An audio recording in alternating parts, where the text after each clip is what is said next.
Okay, welcome back. So in this lesson, I'm going to be sharing with you a powerful breathing technique that you can start to use to actively help you switch out of that stress response and into that place of homeostasis, that place of inner balance, which is that parasympathetic or rest and digest state. So I always like to start this with just sharing that we don't use breathing techniques to get out of feeling natural human feelings. So, again, sometimes we think, oh, I'm feeling anxiety, so I need a tool, I need a thing to not feel this anxiety anymore. But remember, in the first three modules of mindset, emotional processing, the main kind of theme of it all was really knowing that emotions are okay to feel and that the most human thing is to feel anxious from time to time and that there's nothing wrong with you for feeling anxious. You're not broken. There's not necessarily anything wrong with the moment when you feel anxious, that feeling anxious or stressed is a natural and normal part of human life. And our job isn't to push it away, it's not to not feel it, right? The main goal of Thrive is not to get you out of feeling anything. We're not trying to get rid of anything. The goal of Thrive is to help you build your resilience, to be able to sit with those feelings, to be able to be with them, to be able to support yourself through those experiences, and to know deep down in your heart that you're human and that it's okay for you to feel anxious or nervous or uncomfortable. And our goal is to be able to be with and experience those things and then move on. So I share this breathing technique not as a way of getting out of feeling your feelings. And sometimes we think, okay, what's the tool? What's like the secret thing that I need in order to not feel anxious? And sometimes when we kind of use this bandage approach of just trying to get rid of our feelings, whether it is with a really great breathing technique or a meditation, all of these things shouldn't be getting rid of anything. It should be increasing our tolerance to be able to be with those experiences, to help us to move through those experiences with more ease, with more grace, and ultimately to then move on from them. So that's really what this is all about. So I'm going to share my screen and we're going to dive into the breathing technique now. Okay, so here we are. So this is a practice called box breathing. And this is a very excellent, very simple technique, something that we can use in the moment when just we're feeling a lot of stress, a lot of overwhelm, and we want to just support our body through that experience. We want to help ourselves come back to the present moment, be able to respond to our emotional experiences versus reacting automatically from them. So we do have a need, despite being able to be with our feelings, feel our feelings, all of these things, we still need tools to be able to turn off that stress response and to spend some time in our parasympathetic state. So for example, before bed. We don't want to be in a stress, response before bed. We're not suppressing anything, but we need tools to be able to activate our relaxation response because that's where we heal, that's where we recover. So this is the box breathing technique. It's very simple. There's four parts to it. So there's an inhale that can last for any length of time. Here it says 4 seconds. There's a 4 second countdown just for ease. We're going to breathe in for, let's say, 4 counts. We're then going to hold the breath at the top for 4 counts. Then we're going to start to breathe out for 4 counts. Then we're going to hold the breath at the bottom of our exhale for 4 counts before we then, again, breathe in for 4 counts.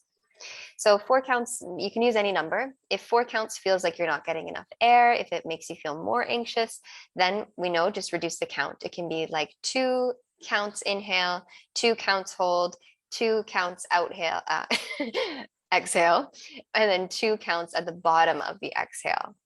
So we can choose any number, but the four here, I felt like this was quite a nice pace for my body. So you're welcome to follow it along like that.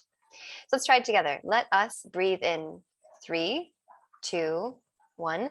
Let's hold our breath at the top. 2, 1. Let's breathe out. 3, 2, 1. Hold the breath at the bottom.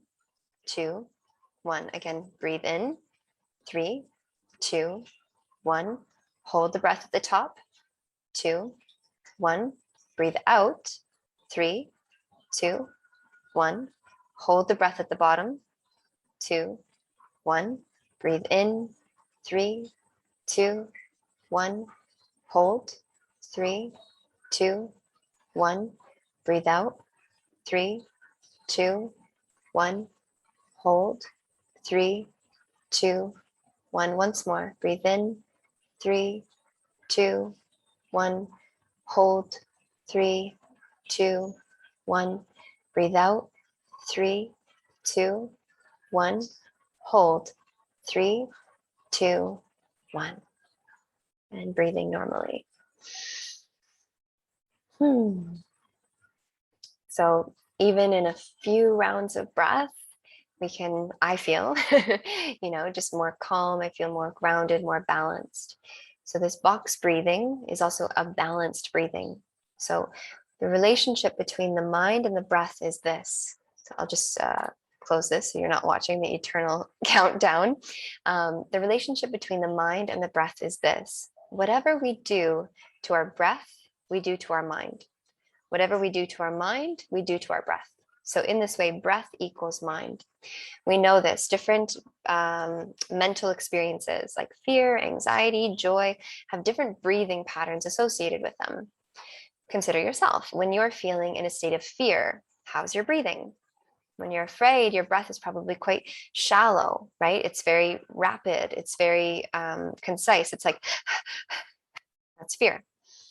So that's the relationship. When your mind is in a state of fear, your breathing is shallow. It's that breathing pattern. Let's take anxiety. When your mind is in a state of anxiety, how's your breathing? Similar to fear, but a little bit different, no? Breathing, anxious breathing is more irregular. Fear is very like, anxiety is more like, it's like jagged, irregular. It's still shallow. It's still uncomfortable, but it's more irregular. Then when you're feeling really calm, really balanced, really peaceful, how's your breathing? Right? We let out that sigh. So this is the relationship, and we can use this box breathing, this 4-part breath with equal counts. Again, it can be faster or slower. If that was too fast for you, slow it down. You can slow down those counts. You could do 8 counts. You could do however many counts you want. But the idea is that we have equal parts of all of the breath. It's very, very excellent for our body, for our nervous system. We're going to quite quickly be able to lower our cortisol levels. We're going to quite quickly be able to activate that parasympathetic state. And one of the quickest, fastest, easiest ways to turn on that relaxation state is through breath work. So I can't emphasize it enough. This is a practice you can do both in the moment for a bit of just, okay, I know that I have to feel this. I've felt my feelings and I'm ready to just, I need to move on with my day. And so I'm going to intentionally use this breathing technique to help me shift into that relaxation. It's also a great practice to do as maintenance, to just keep our body balanced, to spend more time in that relaxation response. So we can do it first thing in the morning when we wake up. Amazing if you can have a breathwork practice, 5 minutes, set your timer on your phone and just commit to this. You'll feel so relaxed. You'll feel so good. I practice this almost every night before I sleep at night. So this is how, some people count sheep. I do box breathing. And so I'm there, I'm present with my breath, I'm letting go of the day, and I'm just practicing this, and I just let it bring me to sleep kind of thing. And you can make it your own. So that is all for this breathing technique. Keep us posted how you go with it. If you have any questions, you can post it in the comments below or in the Facebook group. And I'll see you back in the next lesson in a moment. We're going to be diving into stimulants and the effect of stimulants on the mind. So I will see you there.